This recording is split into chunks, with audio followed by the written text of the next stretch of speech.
Praise the Lord friends. இப்போ நாம இந்த இயரோட லாஸ்ட் மந்த், அதுவும் உலகம் ஃபுல்லா சந்தோஷமும் மகிழ்ச்சியும் உண்டாக்குகிற த கிரைஸ்ட் பர்த் அப்படிங்கிற ஒரு ஆக்சுவலா கிரைஸ்ட் பர்த்தை செலிப்ரேட் பண்ற ஒரு மந்த் ஃபுல்லாவுமே செலிப்ரேட் பண்ற ஒரு விசேஷத்துக்குள்ளால நாம ஃபெஸ்டிவல் சீசன்ல நம்ம போயிட்டு இருக்கிறோம்.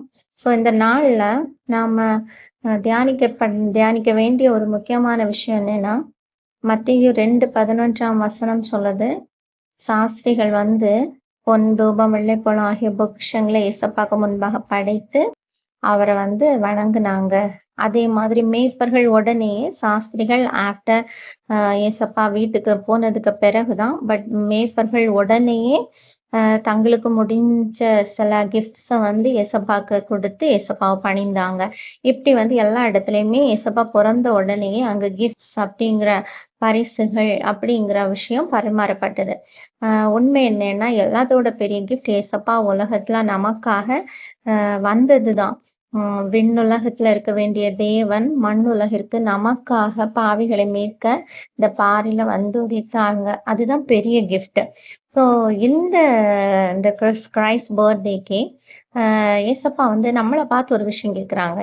என்ன தெரியுமா? எல்லா வாட்டியும் நாம என்ன பண்றோம்னா, ஏசப்பாவோட நேம சொல்லி நாம ட்ரெஸ் எடுத்துக்கிறோம், நாம சாப்பிடுறோம், நாம ஹாப்பியா இருக்கிறதுக்கு என்ன பண்ணணுமோ பண்றோம். மேபி நம்ம சில புவர் பீப்புளுக்கு ஹெல்ப் பண்ணலாம், சில காரியங்கள் நம்ம பண்ணுறோம். அப்படியெல்லாம் இல்லை, அதை பற்றி பேச வரல. ஸோ நம்மளும் ஹாப்பியா இருக்கிறோம், சிலவங்கள நம்ம ஹாப்பியாக்கவும் செய்கிறோம். ஆனா இந்த இயர்ல நமக்கு ஏசப்பா நம்மளை பார்த்து கேட்குற ஒரு விஷயம், எனக்கு நீ என்ன கிஃப்ட் தரப்போற? எளியவர்களாகி யாருக்கு எதை செய்தாலும் ஏசப்பாக்கு செய்ததுதான் எல்லாம் ஓகே.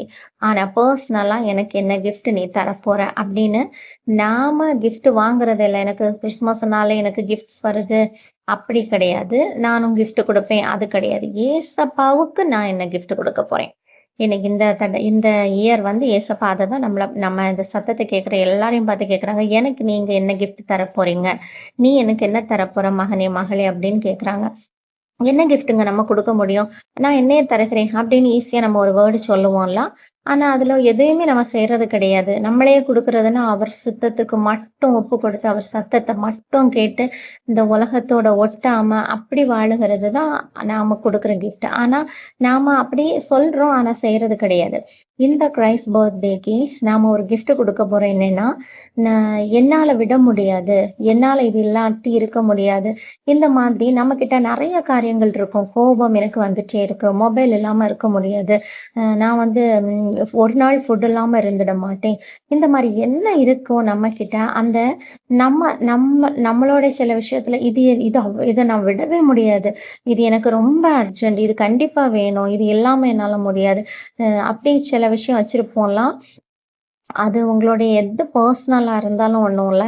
மொபைலா இருக்கட்டும், இன்ஸ்டாகிராமா இருக்கட்டும், ஃபேஸ்புக்கா இருக்கட்டும், டிவியா இருக்கட்டும், அப்புறமா என்ன சொல்லலாம், ஃபிலிம்ஸா இருக்கட்டும், சினிமா சாங்ஸ் கேட்கறதா இருக்கட்டும், ஏதோ ஒண்ணு, எதுக்கு மேலேயாவது நீங்க இன்னைக்கு அடிமைத்தனமா இருக்கிறீங்கன்னா ஏதோ ஒன்னையாவது இந்த பர்த்டேக்கு ஏசப்பாவுக்கு கிஃப்டா ஏசப்பா கேட்குறாங்க.